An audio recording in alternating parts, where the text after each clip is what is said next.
ओम। मैं सुरेंद्र चौरसिया गुरुजी बिहार बोर्ड के बच्चों के लिए एक सारांश सुना रहा हूँ हिंदी सेकंड का।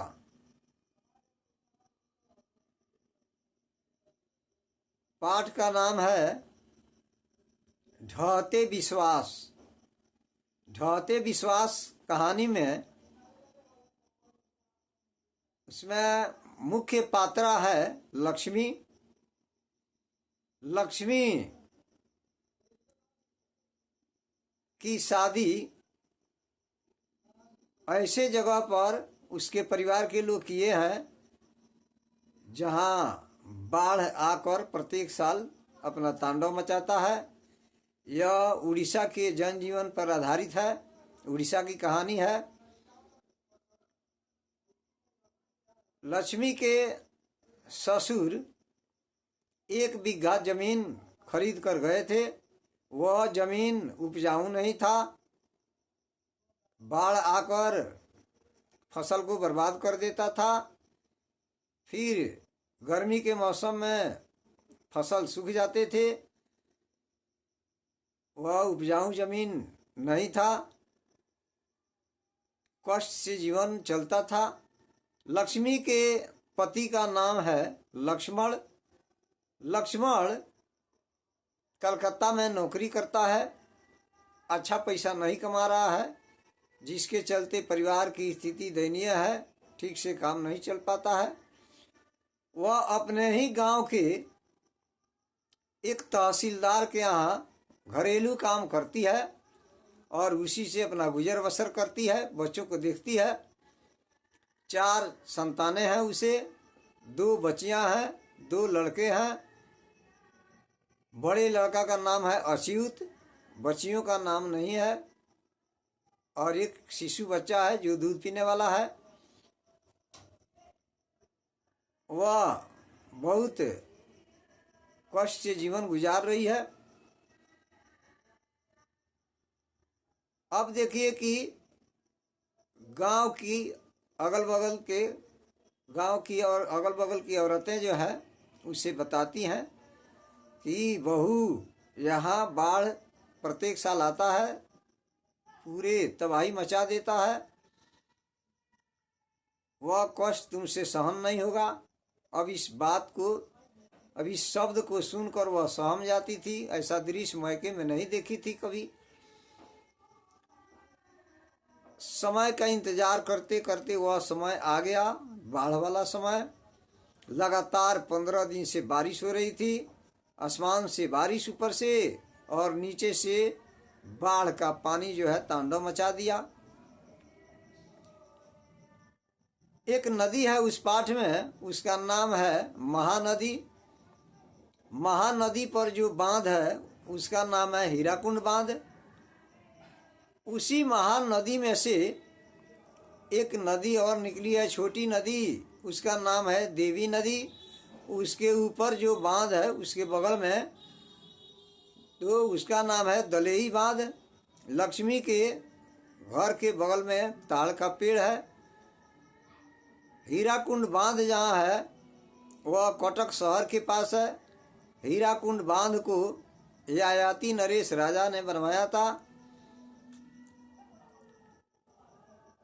अब देखिए कि वह देवी नदी इतना पानी लेकर आ गई कि अब नदी के पास उतना औकात नहीं था, देवी नदी के पास, कि वह उस पानी को कंट्रोल कर ले। अब समस्या गंभीर होते जा रहा था। वह भाड़ा पर लेकर के खेती बाड़ी कराई थी। अब देखिए कि गांव के जितने भी नौजुवक थे, बांध टूटने के भय से बांध को रोकने के लिए स्वयं सेवक दल बनाए थे। अपने इच्छा से वे जा करके वहाँ काम कर रहे थे, उसमें मजदूरी नहीं लेते थे और रत जग्गा कर रहे थे। रत जग्गा का मतलब हुआ रात भर जगना है। सोना नहीं है। गांव के जितने पुरनिया लोग थे वे भी जुटे थे, नवयुवकों का साहस बढ़ा रहे थे। जुटे रहो बाबू, नहीं तो नदी जो है बांध को तोड़कर गांव में प्रवेश कर जाएगी। अब देखिए कि सरपंच गांव के ही एक लड़का को, जिसका नाम था गुणनिधि, वह कटक शहर में रहकर पढ़ता था, छुट्टी में घर आया था, उसी को भेजे कि जाओ गांव के लोगों को सतर्क करा दो। अब नदी जो है आगे बढ़ेगी, गांव में बांध टूटेगा, ऊंचे टीले पर लोग चले जाएं, सहारा ले लें। जाकर वह खबर दे दिया। अब लक्ष्मी के घर के सामने वह जो है रीस रीस का पानी बहने लगा। गांव के जितने भी नवयुवक थे बोरा में मिट्टी कस करके बांध पर रख रहे थे। अब लक्ष्मी को शक हुआ कि अब बांध टूटेगा। बांध पर चढ़कर बगल में देख रही थी तो पानी का कोई अंत नहीं दिखाई दे रहा था। अपने बेटा को आवाज दे रही थी, अच्युत अच्युत। वह आवाज नहीं सुन रहा था। नदी के पानी का सनसनाहट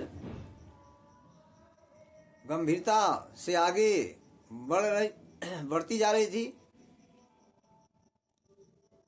अब जो है लक्ष्मी सोची कि अब बांध टूटेगा ही। अपने दोनों बच्चियों को बोली कि तुम लोग आगे भागो, चले जाओ जहाँ देवी का स्थान है ऊंचा टीला पर, वहीं पर चले जाओ। जो चैत नवमी में वहाँ मेला लगता है। दोनों बच्चियों को भगा दी और अपने उसका घर झोपड़ी का घर था। एक दो कोठरियाँ थी, उसमें एक कोठरी की का सामान जो है दूसरे कोठरी में बंद करके फाटक लगा दी, ताला मार दी। अपने पशुओं को, मतलब कि बकरी वगैरह रखी थी, खोल कर छोड़ दी, जहाँ जाना होगा जान बचाएंगे। उसके बाद वह माथे पे बोरा ले ली, खाने पीने का सामान रखी थी, कपड़ा वगैरह रखी थी, गोद में शिशु बच्चा को ले ली, आगे भागने लगी। तब तक बांध पूरा टूट गया। घुटना भर पानी, कमर भर पानी, सीना भर पानी, गर्दन भर पानी पहुंच गया। आगे वह बढ़ती गई जहां बच्चियों को भेजी थी।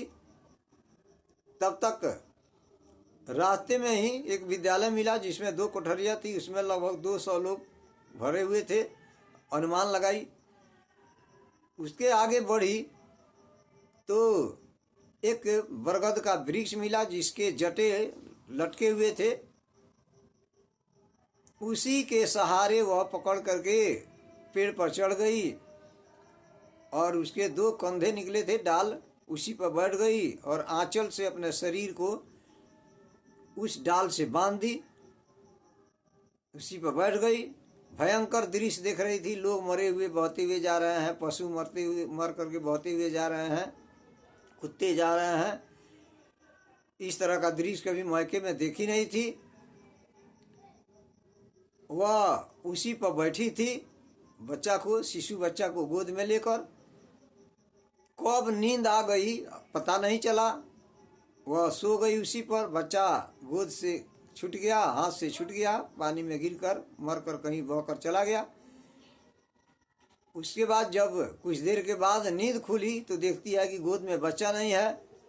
अब वह पगली जैसी हो गई, अगल बगल देखने लगी। जिस पेड़ पर बैठी थी उस पेड़ का डाल झुका हुआ था, टहनियाँ झुकी हुई थी, पानी आकर उस पर टकरा रहा था।